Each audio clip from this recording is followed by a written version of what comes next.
Um, so in this video, we will talk about confidence interval for single proportion. So in the previous video, we discussed the hypothesis testing for proportion, and now we will talk about the confidence. So remember, we just use the test statistic z, right? P hat minus p over p times 1 minus p over root 10. So we said that, well, this is approximately normal distribution. Hence, just using our previous arguments where we said, remember, minus z alpha over 2, z alpha over 2, this is equal to 1 minus alpha. Instead of z, you just plug in this value, okay? And then using the algebra, you can say that, well, just leaving this part alone, using this part alone, you can say that, well, P is in between P hat minus Z alpha over to P 1 minus P over N, and P hat plus Z alpha over to P times 1 minus P over N in square. But the problem here is that, well, so remember the previous confidence intervals. For example, the confidence interval of mu in X bar plus minus Z alpha over 2 times sigma over root n. So in this confidence interval, you calculate X bar.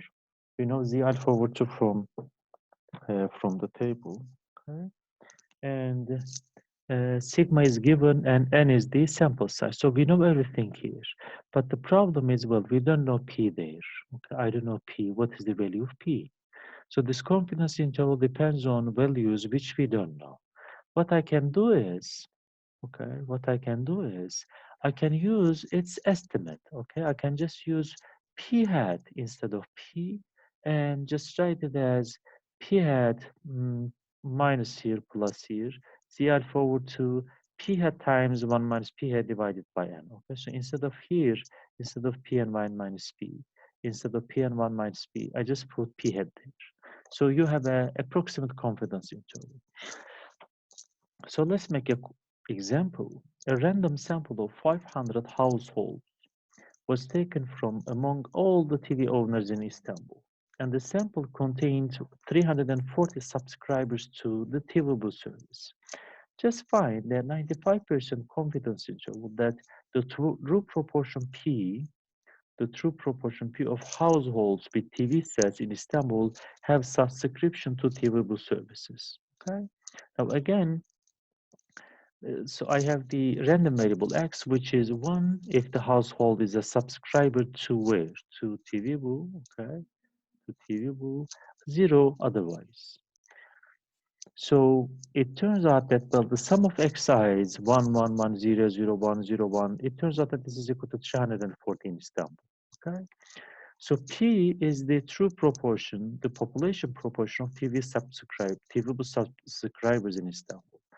Well, p hat is equal to, so this is the sample proportion, okay? So this is our estimate. P hat is equal to 340 over 500, okay? Which is equal to 0.68. Well, p hat is equal to 0.68. Now I will try to find the confidence interval.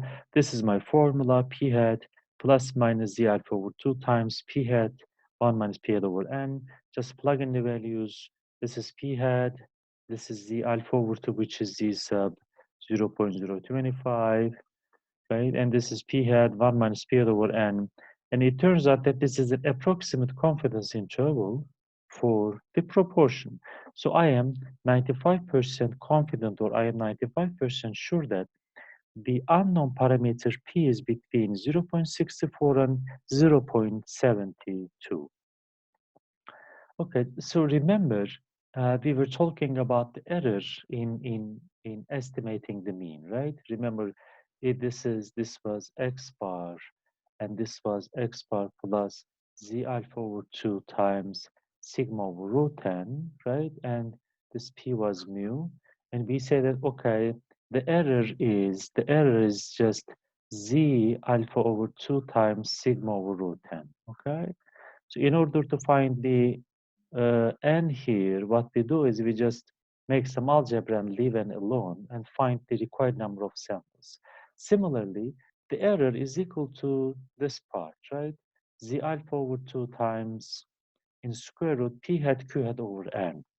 So so if this is a 95, so this is if this is a 95% confidence interval, I am pretty sure that your P is between this and this value. Okay, I'm 95% sure, which means this is my estimate. Okay, this is my point estimate.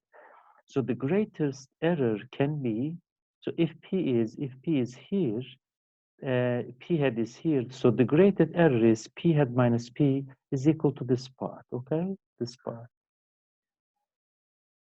So this is your greatest error.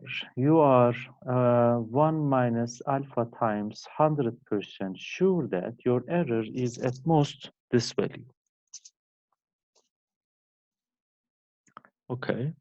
So what is the required number of n, right? So n is equal to, if you just make some algebra, n is equal to z squared, z alpha over 2 squared times p hat 1 minus p hat divided by e squared. Okay? So this is very similar to the case where we just use mean. They remember you have z alpha over 2 times sigma divided by e, right? So remember this is the sigma of what? This is the sigma of uh, the binomial random variable. Okay, so this is very similar to each other. Okay. So, well, how can I find n from here, right? So let's read the theorem. I am 1 minus alpha times 100% confident that the error in estimating the population proportion by using the sample proportion p hat will not exceed a specified amount e when the sample size is taken as like this. Okay. So how to find p hat, because so how to find n, because p hat here, so you should have some data to calculate this p hat, right? So there are two ways. First, take the maximum of this, which is if p hat is equal to 0.5, this value is maximum. Okay. The second approach is just take a preliminary sample of size n greater than 30 to get an estimate of p. Okay, and then find the required needed n. So in the previous question, let's use the second approach. Let's assume that the first sample of 500 is for our preliminary sample is our preliminary sample, and use its p hat to find the required number of n. Okay. So n is equal to z squared times p hat 1 minus p hat e squared. Just plug in the values. It turns out that the required number of samples is equal to 2090. Okay, so if you have 2090 many samples, okay, or observations, then your error uh, will be limited with 0.02. Okay, so sorry, so the question was asking, let's see the question. I just get back. How large a sample is needed if you want to be 95% confident that our estimate of p, okay, our estimate of p, in example 4 in the previous example, has an error within 0.02 of the true value. So error is given, right? Error is 0.02, okay? And alpha value is 0.05. It turns out that if you just use the formula z alpha over 2 p hat and e square, well, the result is 2090. Okay, so since I already have 500 many samples, 2090 minus 500, I need an additional of 1590 many households. Okay, to be sure that, to be 95% confident that your error does not exceed 0.02. Okay, so if you use the first approach, just put p is equal to 0.50 there, okay, which maximizes the n value, then it's equal to 2401. Okay, so this means that, well, taking a preliminary sample just may reduce the cost by avoiding too large sample for the desired precision. So in our example, in the first for the second approach, we just use 2090. Okay, so minus 2090. This is equal to 311. So I just saved 311 observations.